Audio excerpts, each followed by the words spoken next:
ধন্যবাদ। আপনারা অনেকক্ষণ ধরে আমাদের এই আহ, আজকের ব্রিফিং এর জন্য ওয়েট করেছেন। তো আজকে চিফ অ্যাডভাইজারের একটা খুবই ব্যস্ততম দিন গিয়েছে। সকালে উনি ইউএন জেনারেল অ্যাসেম্বলির যে ইনগুরাল সেশন ছিল, আজকে জানেন আপনি ৮০তম ইউএন জেনারেল অ্যাসেম্বলির সেশন হচ্ছে এবং এইখানে উনি অ্যাটেন্ড করেছেন। ওনার সাথে ছিলেন law adviser Asif Nazrul, energy adviser Fazal Kabir Khan এবং ফরেন অ্যাডভাইজার তৌহিদ হোসেন। আর এছাড়াও ছিলেন বাংলাদেশের পার্মানেন্ট রিপ্রেজেন্টেটিভ টু ইউএন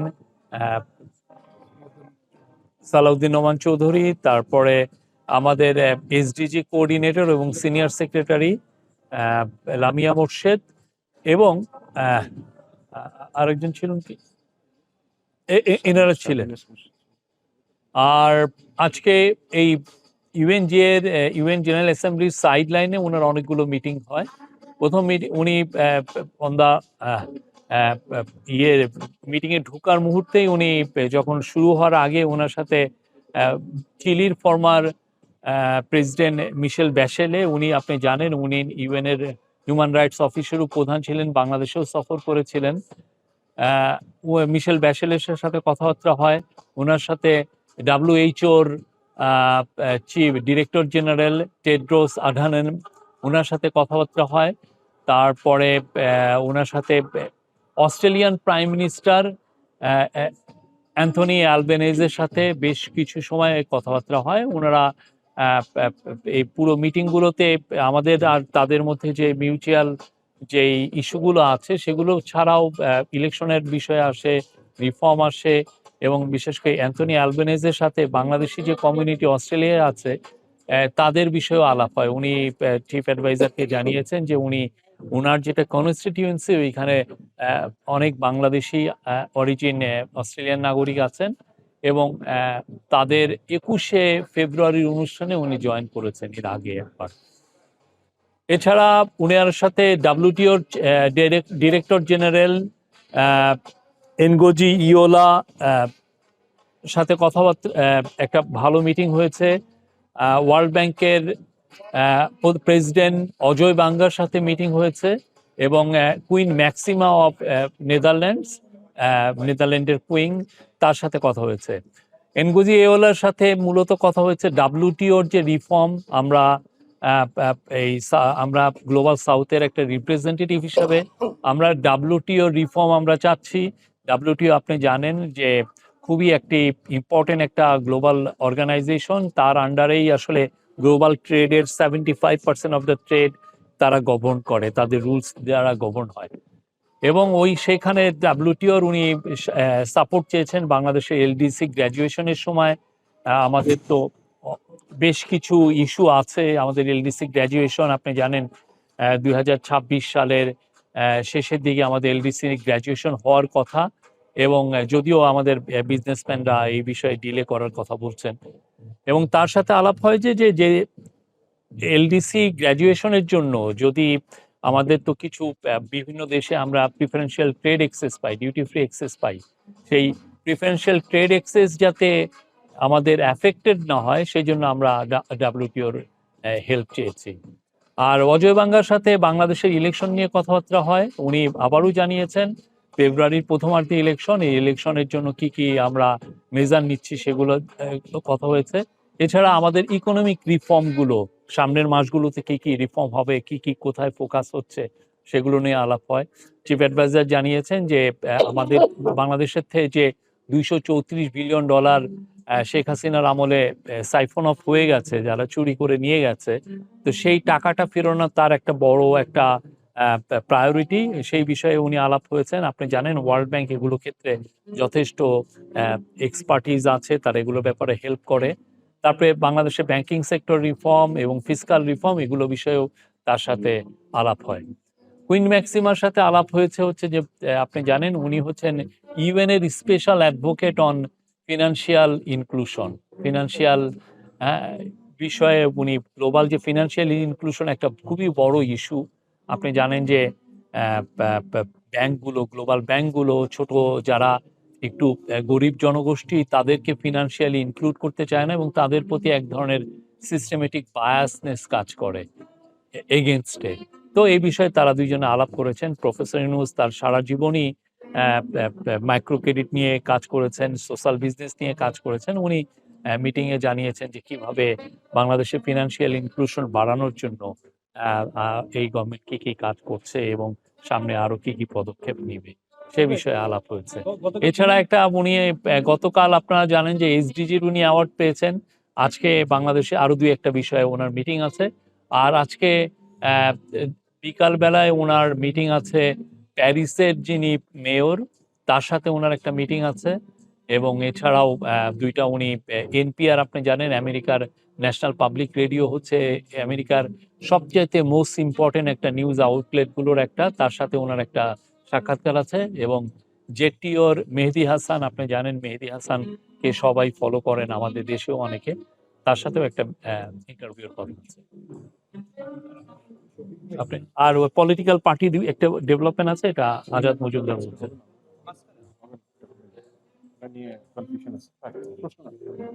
আচ্ছা, গতকাল যে ইনসিডেন্ট হয়েছিল এয়ারপোর্টে, হ্যাঁ, এটার পরে কোনো বাংলাদেশের যে হাই কমিশন নিউ ইয়র্কে কোনো পদক্ষেপ, আইনগত কোনো পদক্ষেপ আমাদের তরফ থেকে আমরা এই বিষয়ে আমাদের ফরেন মিনিস্ট্রি, বাংলাদেশের কনসুলেট ইন নিউ ইয়র্ক এই বিষয়ে যথাযথ যাদের কর্তৃপক্ষ আছে তাদেরকে এই বিষয়ে জানানো হয়েছে।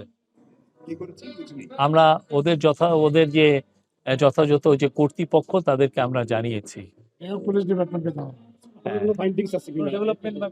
আপনারা দেখেছেন কালকে একজন অ্যাপ্রিহেন্ডেড হয়েছিলেন, এটা দেখেছিলেন।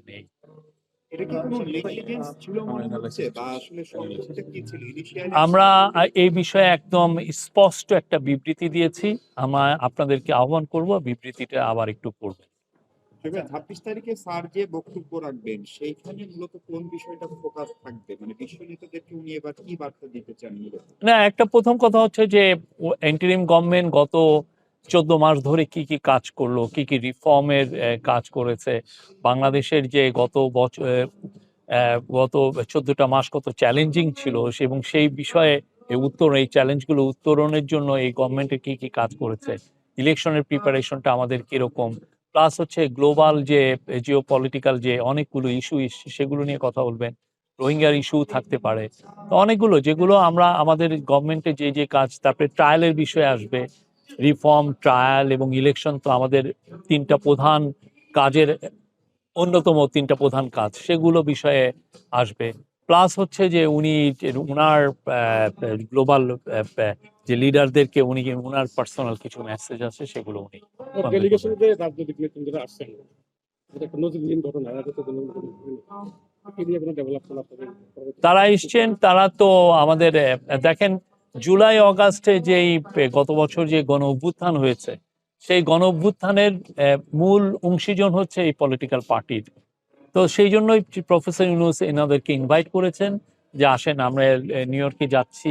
ইউএন এর এই বছর হতো 80তম ইউএন জেনারেল অ্যাসেম্বলির 80তম সেশন, খুবই ইম্পর্টেন্ট। আপনি দেখছেন আজকে আমেরিকান প্রেসিডেন্ট ডোনাল্ড ট্রাম্প বক্তব্য দিয়েছেন, ব্রাজিলিয়ান প্রেসিডেন্ট লুলা বক্তব্য দিয়েছেন। খুবই ইম্পর্টেন্ট একটা সেশন। একদম পুরো ইউএন হেডকোয়ার্টার্সে এক কদম হাঁটলেই দেখা যাচ্ছে 5-6 জন ওয়ার্ল্ড লিডারের সাথে দেখা হচ্ছে। তো এই বিষয়গুলো কে সামনে রেখে ওনাদেরকে আহ্বান করেছেন যে আসেন, তাহলে ইউএন ইজ এ মানে এই নিউ ইয়র্ক হচ্ছে পুরো গ্লোবাল লিডারদের একটা ভিউ এক্সচেঞ্জের বা মিটিং এর একটা প্লেস। তো ওনারাও অবভিয়াসলি তারাও অনেকগুলো মিটিং এ অ্যাটেন্ড করবেন এবং নিজেরাও কিছু কিছু নিজেদের মতো করে অনেকের সাথে মিট করবেন। দেশে অনেক একটা সুগত অপেক্ষা আছে যে সরকারের সঙ্গে রাজনৈতিক দলগুলো একটু মানে দূরত্ব বা কোনো দূরত্ব হয় নাই। ওনারা সবসময় আমাদের অংশীজন ছিলেন এবং সবগুলো বিষয়ে তাদের সাথে, আপনারা দেখেছেন আমরা কিন্তু কন্টিনিউয়াস তাদের সাথে ডায়ালগ করি প্রতিটা মুহূর্তে। প্রফেসর ইউনূস তাদের সাথে আপনার কয়েক দফা আলাপ হয়েছে। বিএনপি বলেন, জামাত বলেন, এনসিপি বলেন, অন্যান্য পার্টিগুলো বলেন, সবার সাথেই তো মিটিং হচ্ছে হয়। ক্লিয়ার করে বলি, মানে জুলাই সনদ বাস্তবায়ন যে একটা সন্দেহ বা একটা সন্দেহ তৈরি হয়ে গেছে, এটা একটা প্রসেস। এটা নিয়ে আমরা অডিট না, এটা ন্যাশনাল কনসেনসাস কমিশনের সাথে আমাদের পলিটিক্যাল পার্টি নিয়মিত বৈঠক করছেন এবং সামনের বৈঠকগুলোতে আমরা আশা করছি যে এটা একটা শান্তিপূর্ণভাবে এটার একটা সমাধান হবে। বৃহস্পতি মহোদয়, কালকে 5 জন রাজনীতিকের জন্য একটা গাড়ি বরাদ্দ ছিল এবং কোনো উপদেষ্টা, আমাদের 4-5 জন উপদেষ্টাও সেখানে এসেছেন। তাদের কারো কোনো ছবি বা কোনো ধরনের কিছু আমরা দেখিনি। ফলে সেই জায়গাটা কি, এটা কি আপনাদের প্রস্তুতি? আপনি আপনি আমার মনে হয় আপনি আজকে যে আমাদের স্টেটমেন্টে এটা পড়েন নাই। যেটা স্টেটমেন্টে আমরা যেটা ভিসা একজনের ইমিগ্রেশন জনিত। আমাদের যেটা ছিল, আমি আবারও বলি, তাদের 5 জনই আমাদের সাথে আসার কথা ছিল এবং সেখান থেকে আমরা ঢাকার থেকে ওই বিষয়ে আমরা প্রিপারেশন নিয়েছি এবং সেই অনুযায়ী যথাযথ কর্তৃপক্ষের কাছে তাদের লিস্টও গিয়েছে এবং সেই অনুযায়ী তারা নেমে আমাদের সাথে যেই যেই কনভয়, সেই কনভয় নিয়ে আসবেন। ওনারা আধা ঘন্টা ওইখানে বসেও ছিলেন, কিন্তু একটা ভিসা সংক্রান্ত একটা জটিলতার কারণে ওই দিক দিয়ে আসছেন। হ্যাঁ, ফলে যেটা হয়েছে যে ওইদিকে আমাদের প্রিপারেশনটা হতে ছিল না। আর আওয়ামী লীগের লোকরা যে এরকম করবে সেটা অবশ্যই আমাদের তরফ থেকে বলা হয়েছিল, কিন্তু কমিউনিকেশন কিছু গ্যাপ হয়েছে, এগুলো নিয়ে আমরা দেখছি। এই আর এটা নিয়ে আমরা খুব স্পষ্ট একটা বক্তব্য দিয়েছি। আমরা সবাইকে বলবো যে আপনারা স্টেটমেন্টটা পড়বেন। পলিটিক্যাল কি অ্যাচিভমেন্ট ছিল? তো আমার কোয়েশ্চনটা হচ্ছে আমরা যারা এখানে কাজ করি, আমরা কিন্তু ধারাবাহিক নিউজ করছিলাম এখানে আওয়ামী লীগ কিছু একটা করতে পারে। তো নিশ্চয়ই আপনারা সেই নিউজটা দেখেছেন এখান থেকে। এবং আমরা যেটা জানি যে আমাদের তিনি 2 দিন আগে এসেছেন, তিনি কনসার্ন বিষয়টা নিয়ে। এবং এখানে আমরা যেটা জেনেছি যে এখানকার কনসুলেট এবং এখানকার যে স্থায়ী মিশন, তাদের দুর্বলতার বিষয়টা হচ্ছে কথা হচ্ছে। এই বিষয়ে আমাদের বক্তব্য স্পষ্ট। আমি আপনার কথা বুঝেছি। এই বিষয়ে আমরা আজকে একটা খুব বড় একটা স্টেটমেন্ট দিয়েছি, স্পষ্ট বক্তব্য দিয়েছি। আমি আপনাকে বলবো এটা পড়ে দেখেন। আর আওয়ামী লীগ তো কি করতে পারে আমরা তো জুলাই আগস্টে দেখেছি, বা গত হাসিনার 15 বছরে তো দেখেছি। তারা খুন করতে পারে, তারা গুম করতে পারে, তারা লাখ লাখ মানুষকে ফেক কেস দিতে পারে।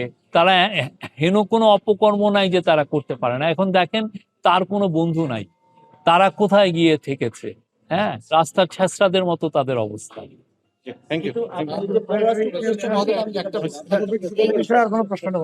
অন্য বিষয়ে আলাপ, অন্য একটা বিষয় একটু জানতে চাই, ফেব্রুয়ারিতে যদি নির্বাচন হয়েই যায় তাহলে হচ্ছে এটাই অন্তর্বর্তী সরকার প্রধান হিসেবে তার শেষ সফর জাতিসংঘ এই সাধারণ অধিবেশনে। সেক্ষেত্রে পুরো বিশ্বেরই বাংলাদেশ নিয়ে মানবাধিকার এবং বাংলাদেশের যে গণতান্ত্রিক ব্যবস্থা সেটা নিয়ে প্রশ্ন সবসময় ছিল। এবার তিনি তার বক্তব্যে এমন কোনো সিগনেচার কি রাখবেন যেটা থেকে উত্তরণের জন্য আমরা কোনো নির্দেশনা পাবো? আমরা মানে কোনো কারো কাছ থেকে বাংলাদেশের মানবাধিকার নিয়ে খুব যে কনসার্ন রেজ করেছেন আমরা এটা পাই নাই। আগের একটা দীর্ঘ সময় ছিল সেটা তখনকার নিয়ে, ওইটা তো আমরা কাজ করছি। আমরা গুম কমিশন করেছি, আমরা বিভিন্ন হিউম্যান রাইটস এর অনেকগুলো ল এনেছি, অনেকগুলো লিগাল চেঞ্জ এসছে, নতুন নতুন ল হয়েছে। বড় একটা ল ছিল এই যে সাইবার সিকিউরিটি অ্যাক্ট, যা দিয়ে মানুষের মুখ বন্ধ করা হয়েছে, সেইটাকে আমরা স্ক্র্যাপ করেছি। সেগুলো তো আছেই। বাট এই যে গত 14 বছরে যে অভূতপূর্ব যে চেঞ্জ গুলো এসছে, সেটা ওনার বক্তব্যে আসবে গত 14 মাসে। ডোনাল্ড ট্রাম্পের সাথে দেখা হওয়ার সম্ভাবনা আছে, সেখানে কি বিষয়ে কথা হতে পারে এমন কোনো? এটা অফিসিয়াল বোধহয় ডিনার এটা। Thank you. আর না, করেন কোশ্চেন করেন, অসুবিধা নাই। বা একটু ওইটা নিয়ে আর কোশ্চেন আমরা উত্তর দিব না। হ্যাঁ, বলেন অলওয়েজ ওয়েলকাম। একটু আমি লাস্ট যে কোশ্চেনটা, যে এটা মানে এটা বলা হয় যে কয়লা ধুলে ময়লা যায়, মাঝে মাঝে যায়, যায় না। আওয়ামী লীগ ধুলে যাওয়ার কোনো আশঙ্কা সম্ভাবনা? এগুলো আমরা আলাপ করতে চাই না। আওয়ামী লীগ কি করতে পারে, আপনারা আওয়ামী লীগের 15.5 বছরেই আপনারা দেখেছেন, যারা একটা ছোট বাচ্চাদেরকে ছাড়ে নাই, খুন করেছে, তারা কি করতে পারে এটা তো আমরা দেখেছি। ৮০তম অধিবেশনে এবারে প্রধান উপদেষ্টা এবারকার সফরে বাংলাদেশের জন্য যদি বলি সবচেয়ে তাৎপর্যপূর্ণ বিষয়টি কি হতে পারে, সবচেয়ে বড় অ্যাচিভমেন্ট কি হতে পারে? আমরা জানি যে রোহিঙ্গা প্রত্যাবাসন নিয়ে বাংলাদেশের সবচেয়ে বড় তাৎপর্য হলো পুরো ওয়ার্ল্ড বিশ্ববাসীকে জানানো যে বাংলাদেশের একটা খুবই ইম্পর্টেন্ট, বাংলাদেশের জন্য একটা ফাউন্ডেশনাল ইলেকশন আমরা ফেব্রুয়ারিতে করতে যাচ্ছি। এবং আপনি একটু আগে কে যেন বললেন আমরা ফেব্রুয়ারিতে ইলেকশন হতে পারে না, ফেব্রুয়ারিতে ইলেকশন হবে। হ্যাঁ, ফেব্রুয়ারির প্রথমার্ধে। তো সেই বিষয়টাও জানানো, এবং সেই যে আপনি 15 বছরের যে মিসরুল, যেই ধরনের অপকর্ম করা হচ্ছে, সেগুলোর থেকে বাংলাদেশের যে ডেমোক্রেটিক ট্রানজিশনের জন্য কি কি কাজ এই গভর্নমেন্ট করছে, সেই কাজগুলোও সবাইকে জানানো, যে কি ধরনের রিফর্ম আমরা এই গভর্নমেন্ট এনেছে, কি ধরনের ইকোনমিক রিকভারি হয়েছে। আপনি জানেন একটা ভগ্ন, মানে একদম আর্থকোয়েক শ্যাটার্ড একটা ইকোনমি এই গভর্নমেন্ট ইনহেরিট করেছিল। সেই জায়গায় আমরা এই গভর্নমেন্ট কি কি কাজ করেছে ইকোনমিকে আবার সেই আগের জায়গায় নিয়ে আসার জন্য, সেই জিনিসগুলো, মেসেজগুলো দেওয়া। আর মূল মেসেজ হচ্ছে যে আমরা ফেব্রুয়ারিতে, 15ই ফেব্রুয়ারির মধ্যে, ফেব্রুয়ারির প্রথমার্ধে ইলেকশন করতে যাচ্ছি, এবং এটা একটা ফ্রি, ফেয়ার, পিসফুল, ক্রেডিবল এবং খুবই উৎসব মুখর একটা ইলেকশন হবে, এবং সেটার বিষয়ে পুরো বিশ্ববাসীকে জানানো। এবং অলরেডি আপনারা এই গত ইন রিসেন্ট মান্থ প্রত্যেকটা ওয়ার্ল্ডের টপ লিডাররা, টপ তাদের এনভয়রা আমাদেরকে জানিয়েছেন যে তারা ফুললি সাপোর্ট দিচ্ছেন এই গভর্নমেন্টকে এই ইলেকশনে। শহীদ ভাই, গত বছর বেশ কিছু মানে 38টার মতো মনে হয় ইনডোর আউটডোর নানা ধরনের বৈঠক করেছিলেন প্রধান উপদেষ্টা, 41টার মতো। সেখানে নানা ধরনের প্রতিশ্রুতিও ছিল। তো সেই এক বছর আসলে সেই প্রতিশ্রুতির কতটা বাস্তবায়ন হলো? অনেকগুলো, আমরা 41টা, উনি 51টা মিটিং করেছিলেন, এবং উনি যে কথাগুলো বলেছিলেন, যে কি কি চ্যালেঞ্জ উনি ফেস করছেন, সামনের চ্যালেঞ্জগুলো কি, ট্রায়াল একটা বড় চ্যালেঞ্জ ছিল, রিফর্মগুলো আনা একটা বড় চ্যালেঞ্জ ছিল, ইলেকশনকে জন্য দেশকে প্রিপেয়ার করা এটা একটা বড় চ্যালেঞ্জ ছিল, সেগুলো বিষয়ে তো অলরেডি উনি বলছেন, এবং সেই বিষয়ে এই গভর্নমেন্ট যথেষ্ট কাজ করেছে। এবং আপনারা দেখবেন যে ফেব্রুয়ারিতে খুব ভালো একটা ইলেকশনের মাধ্যমে এই গভর্নমেন্ট তার, এবং আজকে অজয় ব্যাঙ্গা তাকে জিজ্ঞেসও করেছিলেন প্রেসিডেন্ট, ওয়ার্ল্ড ব্যাংকের প্রেসিডেন্ট, যে আপনি এরপরে কি করবেন। উনি বলেছেন যে উনি ওনার আগের যে কাজ, যে কাজে উনি আনন্দ পান, সে কাজে ফিরে যাবেন। এটা একটা শেষ বিষয় শহীদ ভাই, যে আপনি বললেন যে আওয়ামী লীগ কি করতে পারে। আওয়ামী লীগ তো দেখা যাচ্ছে যে অনেক কিছু করছে, বা এই যে এই ধরনের ঘটনা ঘটাচ্ছে, বাংলাদেশে তাদের বড় একটি সমর্থন এখন পর্যন্ত রয়েছে। যদি আমরা ভোটের হিসাব বলি, দেখা যায় 30% হয়তো আওয়ামী লীগের ভোট, 40% আওয়ামী লীগের ভোট, হয়তো সেটা কম বেশি কিছু কমেছে। এত মানুষ বা এত সমর্থন থাকার পরও সুষ্ঠু নির্বাচন আওয়ামী লীগ দেশে থাকার পরেও সেটি সম্ভব কিনা, সেখানে আপনাদের পরিকল্পনা কি? আপনি ডাকসুর ইলেকশন দেখেছেন, 40,000 ভোটার ছিল, সেখানে সুষ্ঠু ইলেকশন হয়নি, 80% লোক ভোট দিতে গিয়েছে। হ্যাঁ, প্রত্যেকটা, এবং যারা ভোট, এর চেয়ে বড় রকমের ইনক্লুসিভ ইলেকশন এবং পিসফুল ইলেকশন ডাকসুর ইতিহাসে আরেকটা হয়েছে, জাকসুর ইতিহাসে আরেকটা হয়েছে। তো বাংলাদেশের মানুষ, তারা তাদের ভোটাধিকার প্রয়োগ করবে এবং খুবই ভালো ইলেকশন হবে। আর আওয়ামী লীগের আপনি 30-40% কোথা থেকে পেলেন আমি জানি না। আপনি কি নিজে কোনো সার্ভে করিয়েছেন? না, আপনি সার্ভে করিয়েছেন নাকি যে এটা 30% বা 40%? যারা খুনির একটা পার্টি, খুনির পার্টির 10% থাকলেই কি, আর 1% থাকলেই কি, তারা মানুষের হাজার হাজার মানুষকে গুম করেছে, হাজার হাজার মানুষকে খুন করেছে। আপনি তো জার্নালিজমের কত